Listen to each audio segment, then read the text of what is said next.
ஓகேவா? SIR special intensive revision of electoral roll, அதாவது வாக்காளர் பட்டியல் சீர்திருத்தம்.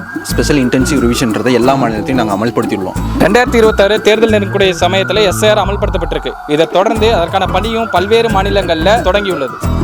ஐயா ஒரு நிமிஷம் கட் ஐயா 4 மாதத்தில் எங்களுக்கு எலெக்ஷன் வருதுயா, இப்போ போய் எதுக்கு அதெல்லாம்? சார் உங்கள் ஸ்டேட் மட்டும் இல்லை சார், இந்தியா ஃபுல்லாமே SIR பண்ணி தான் ஆகணும். ஐயா அது இல்லைங்க ஐயா, 26 எலெக்ஷன் பண்ணதுக்கப்புறம் இதில் வச்சுக்கூடாதா?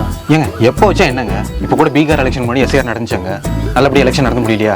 பீகார் எலெக்ஷன் மாதிரியா? கொஞ்சம் ரோல் பண்ணுங்க, நான் வர சொல்கிறேன். அவங்க லிஸ்ட்டை மட்டும் வாங்கிக்கோங்க. அதனால SIR பண்ணுறதுல ஒரு பிரச்சனையும் இல்லை. உங்களுக்கு என்ன பிரச்சனை? எங்களுக்கு தான் பிரச்சனை. எது?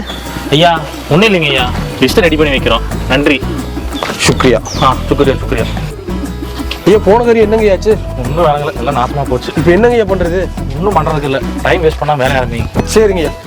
ஹலோ சுக்ரியா. யோ தமிழ்நாடு ஃபுல்லாக ஒருத்தர் விடாமல் ஃபார்மை பார்த்து கொடுங்க. சரிங்க ஐயா. யோ பார்த்து கொடுங்க. புரிஞ்சுங்க ஐயா. சரிங்க. பேர் என்ன? சபரிங்க. சபரியா? சரி. ஐயாவை தெரியுமா? தெரியுண்ணா. சரி இந்த உங்கள் பேர்? ஐயா சாம். சாமா. ஐயாவை தெரியுமா? ஐயா தெரியாதுங்க. இதான் ஐயாவை தெரியாதா? ஐயா உங்களுக்கு தெரியாதுன்றாங்க, ஃபார்ம் கொடுக்கலாமா வேணாமா? ஏயா இருக்கிற பிரச்சனை நீ வேற கொடுத்து முடியா? சரிங்கய்யா. தம்பி இனிமேனாச்சும் ஐயாவை தெரிஞ்சு வச்சுக்கோ. சரிங்க. 2 பேருக்கு நடுவுல தான் போட்டியே. ஒன்னு டிவிக்கு, இன்னொன்னு டிஎம்கே.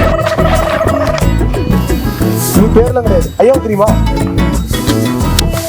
எது எப்படியோங்க, கவர்மெண்ட் எடுக்கிற முடிவு தான் இறுதியானது. ஆனால் பொதுமக்களாகிய நாம தான் படிவங்களை சரியான முறையில் பூர்த்தி செஞ்சு சமர்ப்பிக்கணும்.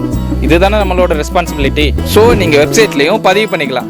இல்லை உங்களோட BLO பூத் லெவல் ஆஃபீஸர்ஸ் அவங்கள யாருன்னு கேட்டு அணுகி அவங்க கிட்ட ஃபார்மை வாங்கிக்கலாம். இதுக்கான காலக்கெடு பார்த்தீங்கன்னா நவம்பர் 4லேருந்து டிசம்பர் 4 வரைக்கும் கொடுத்துருக்காங்க. அதனால உங்கள் ஃபேமிலி மெம்பர்ஸ் அப்புறம் உங்களுக்கு தெரிஞ்சவங்க எல்லாரும் இந்த ஃபார்மை ஃபில் பண்ணிட்டாங்களான்னு பார்த்துக்கோங்க. வாக்குரிமைங்கிறது எல்லாத்துக்கும் ரொம்ப முக்கியமான ஒன்று.